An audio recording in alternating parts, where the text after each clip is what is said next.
Hello and welcome to the Facebook Live. I would like to talk a little bit about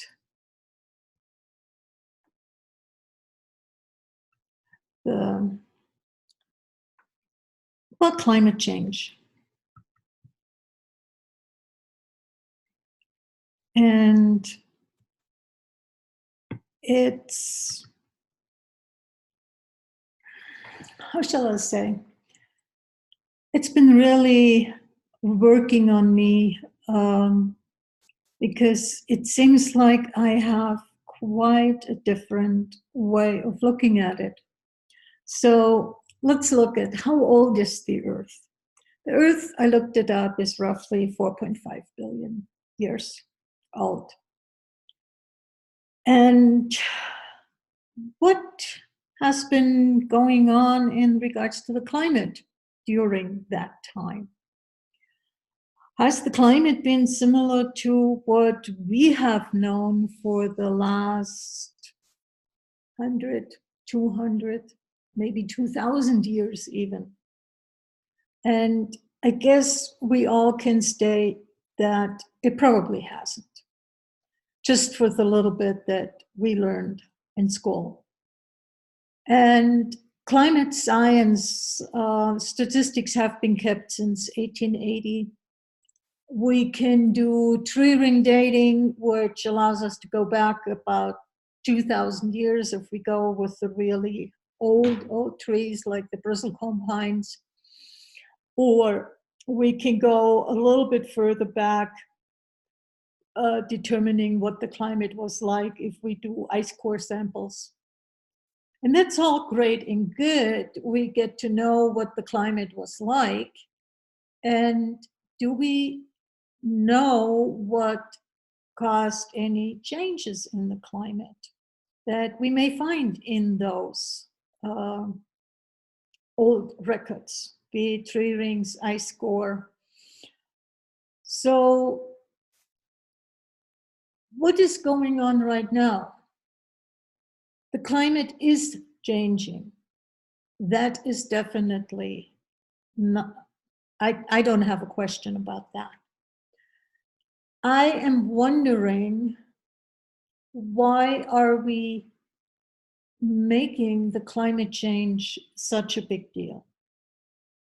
And part of the climate change, or I'm not, how shall I say this? I'm not denying that in the way we live, we are contributing to the change. And cleaning up our act, and I will talk about that some more, would definitely be a great thing. And what if the Earth feels it's time to change the climate again? Because we don't know what caused the climate changes in the early years of the Earth. So for me, what I'm really getting when I listen to all of the climate change talk is a desire to control things. And can we actually control the Earth? The Earth is a conscious being, conscious entity, whichever way you want to call it. And can we control the Earth? And I guess all of us can agree that we cannot control the Earth if the Earth is not willing to be controlled. And how much have we controlled with our requests? I wouldn't like this to be destroyed, etc. But instead of, giving gratitude for the Earth holding still, not destroying things as much as they may have been in the early days, as I said, we would like to be in control and keep everything the same. What if we invest time and energy to clean up our act, and also invest time and energy to uh, be ready and look at what is going to happen, what is the impact, how can we deal with it and prepare for what is to come, and support those that are immediately affected instead of saying, oh, I'm not going to be affected. I live in Colorado, middle of the country, at about 5,000, 6,000 feet. So it's very unlikely that I'm going to be underwater. But what about those that live along the coastlines? Are we willing to support those people and find ways to change things? And that brings me to something: change things. What can we as individuals do to change something? And let me use an analogy. How would you feel if you gift a friend of yours something and your friend does not even accept the gift? Does that feel really good? Are we really aware of how much the earth is gifting us? And are we actually willing to receive those gifts?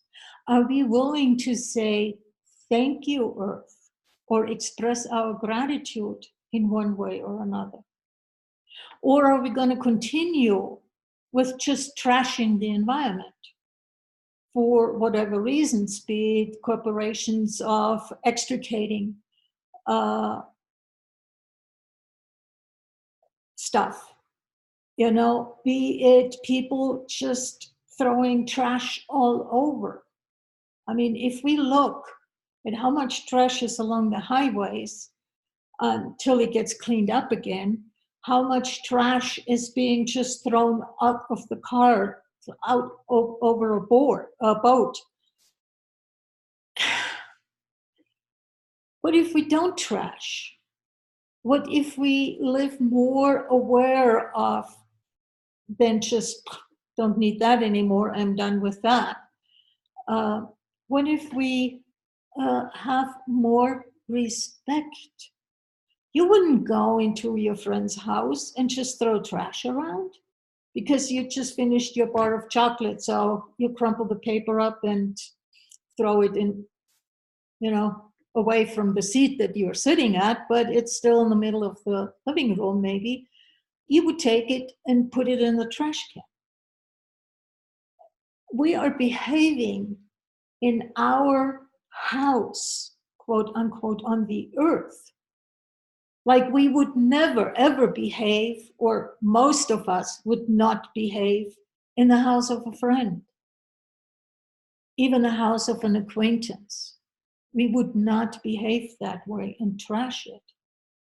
So are we willing to change our ways in that regard and have more respect and have more willingness and gratitude for the gifts that the earth is giving us? Because those are many gifts.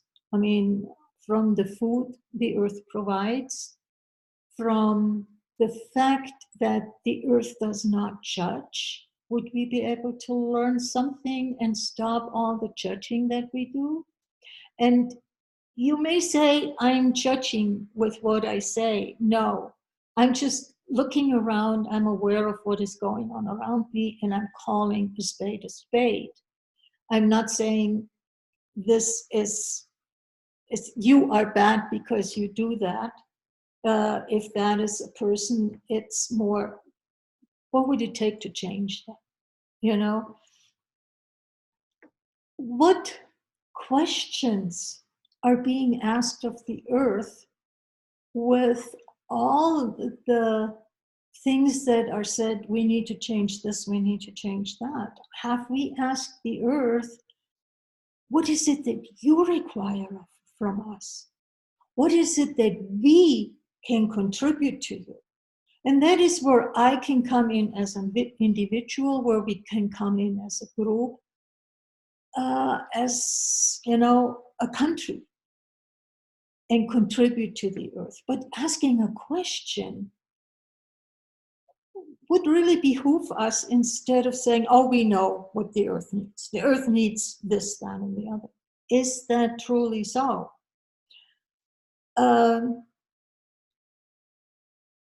Are we having so much of a desire to be right that we don't even look at the fact that maybe we've gotten things somewhat backwards, that we might have to change something, that not necessarily everything that we spout that this is how it has to be is how it has to be? Are we allowing for the fact that a conscious being may have some knowledge that we haven't anticipated? And I'm just chuckling lately, like, oh, this animal is supposed to be extinct, and we just got a photo of it in here and there, a totally different species and everything. And I'm just chuckling and saying, yeah, you know what you're doing, Earth. Energy cannot be destroyed. These energies continue to live. We're just too blind to see. And I'm blind too. I don't see everything. So, what if we stop our need to be in control of everything? What if we allow things to unfold and not be totally controlled? I know in our society, the idea is that control is what creates. I'm just looking also the Big Bang. What did that one create? We wouldn't be without the Big Bang and the chaos that it created. And yes, chaos is creative. There is this remixing and coming together of things that then create something. And there is what I call havoc, that is destructive chaos, when somebody is creating chaos in order to destroy. And I'm not talking about that kind of chaos. But what if we don't need to be totally in control of everything? Can we let go and go with the flow? It might be easier for us. And the one thing with all the media conversations about climate change and what we need to do, and it's already too late, and there is this and there is that. I mean, they are all over the place. And there is a lot of fear that I'm noticing that is created in people. And, mass consciousness creates. Are you aware of that? That if millions of people have one thought in their head, that gets created, so to speak. And what do you think is getting to created if millions, billions of people are afraid of climate change?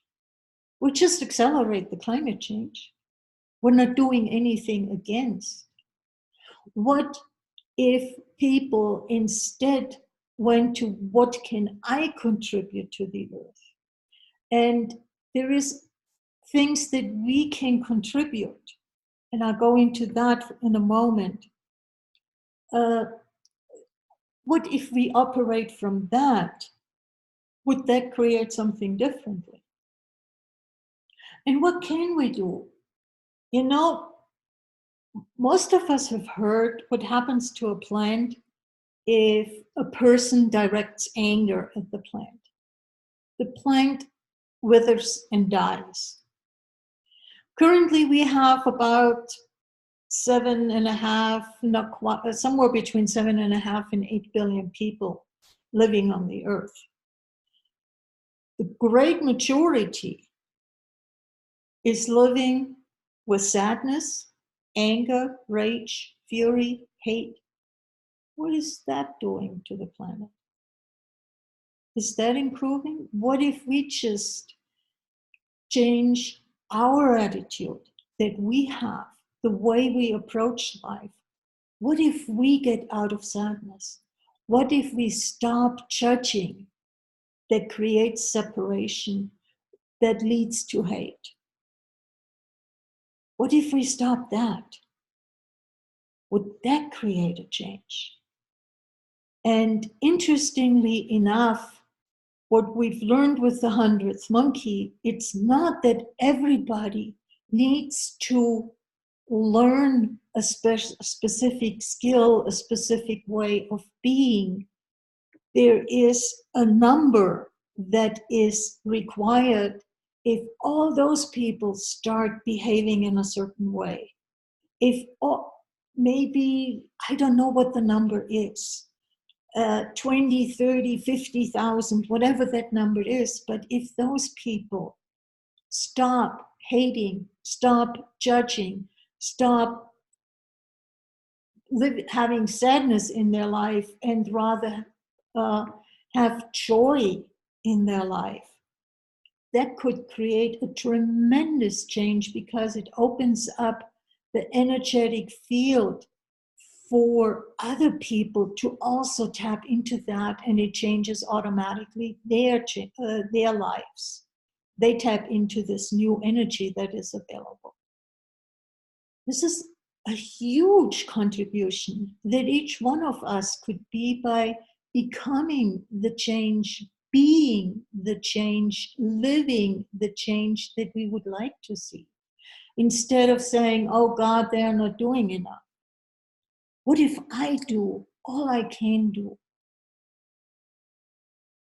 And that invites another person, and that invites another person and another person. And it's sort of like a pebble that we throw in a pond where the ripples go out, and it touches more and more people. There is so much that we could change on an individual basis if we just would step up to that. And that is something that I am devoted and to, and also I'm devoted to asking the earth, what is it that you require of me today? What contribution can I be today? What if we start doing that? I mean, I've really, for the last week, I've truly made it a habit to say, good morning, earth. I'm grateful to be alive. What can I contribute to you today? What do you require? And I'm not always getting an answer. And sometimes there is an idea that pops up somewhere in the middle of the day, and that just means go out and go for a walk or enjoy this, that, or the other. It's different for each one of us. We're not the same. So what if we really listen to that? What if we make that a practice? And what if we start asking questions like, what is possible that I have not yet considered? Because so many of the ideas that are floated for stopping the climate change, reversing the climate change, are, from my perspective, fixed points that we've decided this is how it has to be. But again, as I've asked before, is this truly how it has to be? And what can I contribute to you today, Earth? What do you require of me? What actions do you require of me? Yes, I recycle, but recycling is sort of like a drop in the bucket. You know, what else can I do? And there are things that I probably haven't even thought about yet that I could do, but am I willing to ask the question? Am I willing to be present enough and to shut up long enough when I ask the earth to actually hear the answer of the earth? you know? And what if the request of the earth is something as simple as people being happy, having fun, laughing more, having joy in their life? I mean, let's look at nature. Are the animals moping? Are they sad? Are they, uh, or are they fully present with what is and fully alive? Are the trees, the plants, the rocks, the water, are they there and present and being as alive as they can be? And to some extent, we make it not that easy for them to be as happy as they could be by trying to control them and polluting them, using them water as a dumping ground for our liquid waste. And what is possible?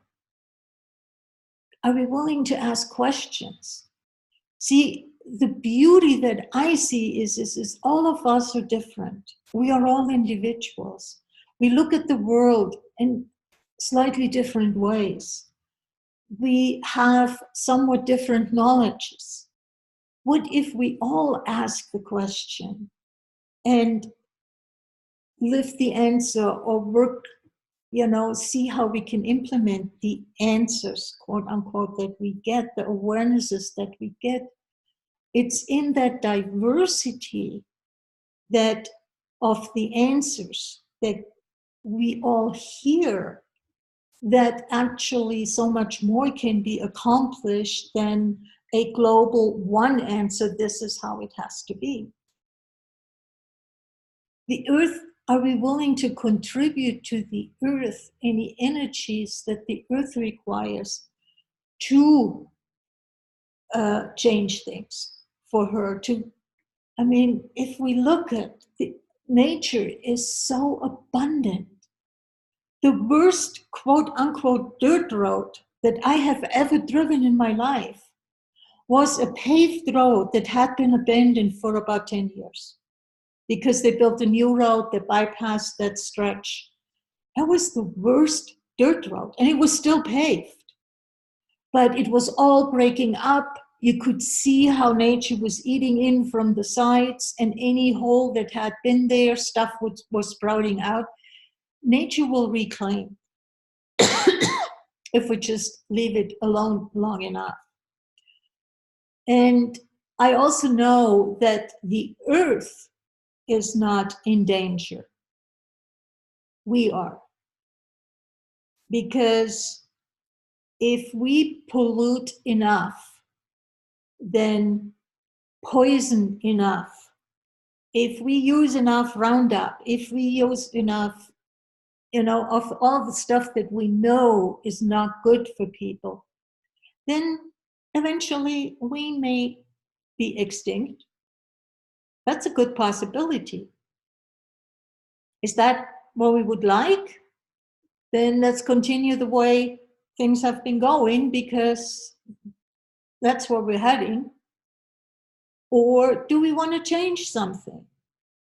And it's everybody's decision of what they want to contribute. See, the earth doesn't judge, neither does consciousness. The earth just looks at what is, realizes what is, and will do what it needs to do or she needs to do. And I know that I use a lot of she in connection with the earth because growing up in Germany and speaking German, the earth is a female, so a female noun. So I say often she, and it's hard for me to say it because it's so impersonal. But where do we want to go? What do we want to do? We, as individuals, as groups, we have the power to create change if we are willing to be different, if we're willing to drop some of the things. And,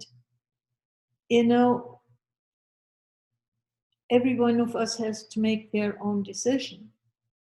And I see where I am not necessarily in agreement with certain things that are happening, that I see happening, and are we willing to be in allowance and create the change?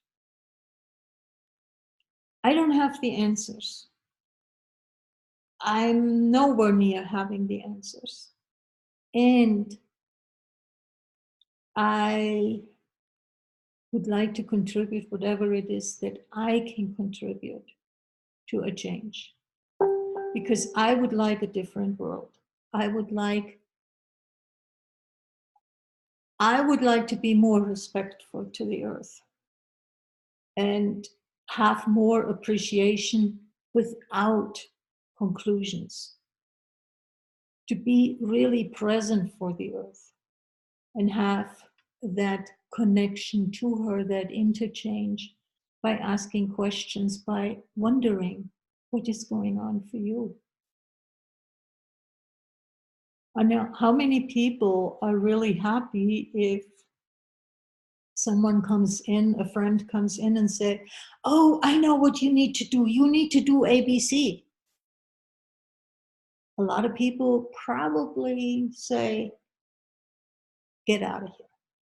I'm not interested."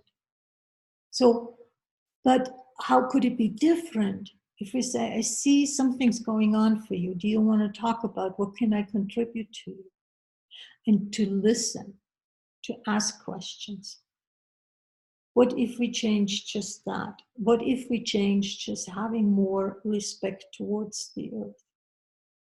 To walk, not just trample on the earth, but walk gently on the earth. Walk with the earth. It's amazing what we can do. And I really wanted to just invite you to go there and contemplate and see, pick and choose what works for you. It's not that what I would like to do and what I plan on doing is for everybody. What is right for you to do? What questions do you need to ask? And let's go from there. Okay? Thank you so much for being present. And I will do more Facebook Lives. We'll see where it goes. This is such a new territory for me. Take care. Bye-bye.